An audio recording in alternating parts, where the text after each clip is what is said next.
વડોદરા ગ્રામ્ય જિલ્લા એલસીબી પોલીસે મળેલી બાતમીના આધારે ડભોઈના કુંઢેલા ગ્રામ રેલવે સ્ટેશન પાછળ આવેલી ખુલ્લી જગ્યામાં જુગાર રમતા ચારને ઝડપી પાડી ₹2.25 લાખથી વધુના મુદ્દામાલ જપ્ત કરી ફરાર અન્ય બેને ઝડપી પાડવાના ચક્રો ગતિમાન કર્યા છે।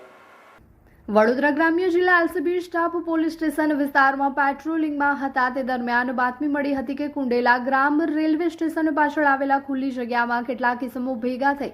ગોળ કુંડાળુ વડી મોબાઈલના ટોર્ચના અજવાળે પત્તા પાના વડે રૂપિયાથી હારજીતનો જુગાર રમાડ્યા છે। જે બાતમીના આધારે રેડ કરતા 4 ઇસમો નવાજ હસન પટેલ રહેઠાણ ધન્યાવી, હઠીસિંહ રામસિંહ ગોહિલ રહેઠાણ હાંસજી પુરા ધન્યાવી, ઇરફાન મકબૂલ સિંધી રહેઠાણ સેગુવાડા તાલુકો ડભોઈ તેમજ જિગ્નેશભાઈ પ્રકાશભાઈ પાટીલ રહેઠાણ કેલનપુર રબારીવાસ તાલુકો જિલ્લો વડોદરા રંગે હાથે ઝડપાઈ ગયા હતા।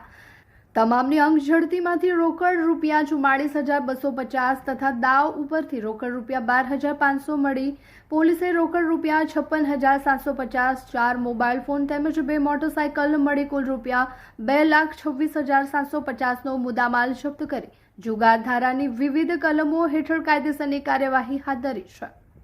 રેડ દરમિયાન બીજા 2 ઇસમો સલીમ મલેક રહેઠાણ કુંઢેલા રેલવે સ્ટેશન પાસે તાલુકો ડભોઈ તથા બોબી વસાવા રહેઠાણ કુંઢેલા રેલવે સ્ટેશન પાસે તાલુકો ડભોઈ ફરાર થઈ ગયા હોય તેઓને વોન્ટેડ જાહેર કરી ઝડપી પાડવાની કવાયત હાથ ધરી છે।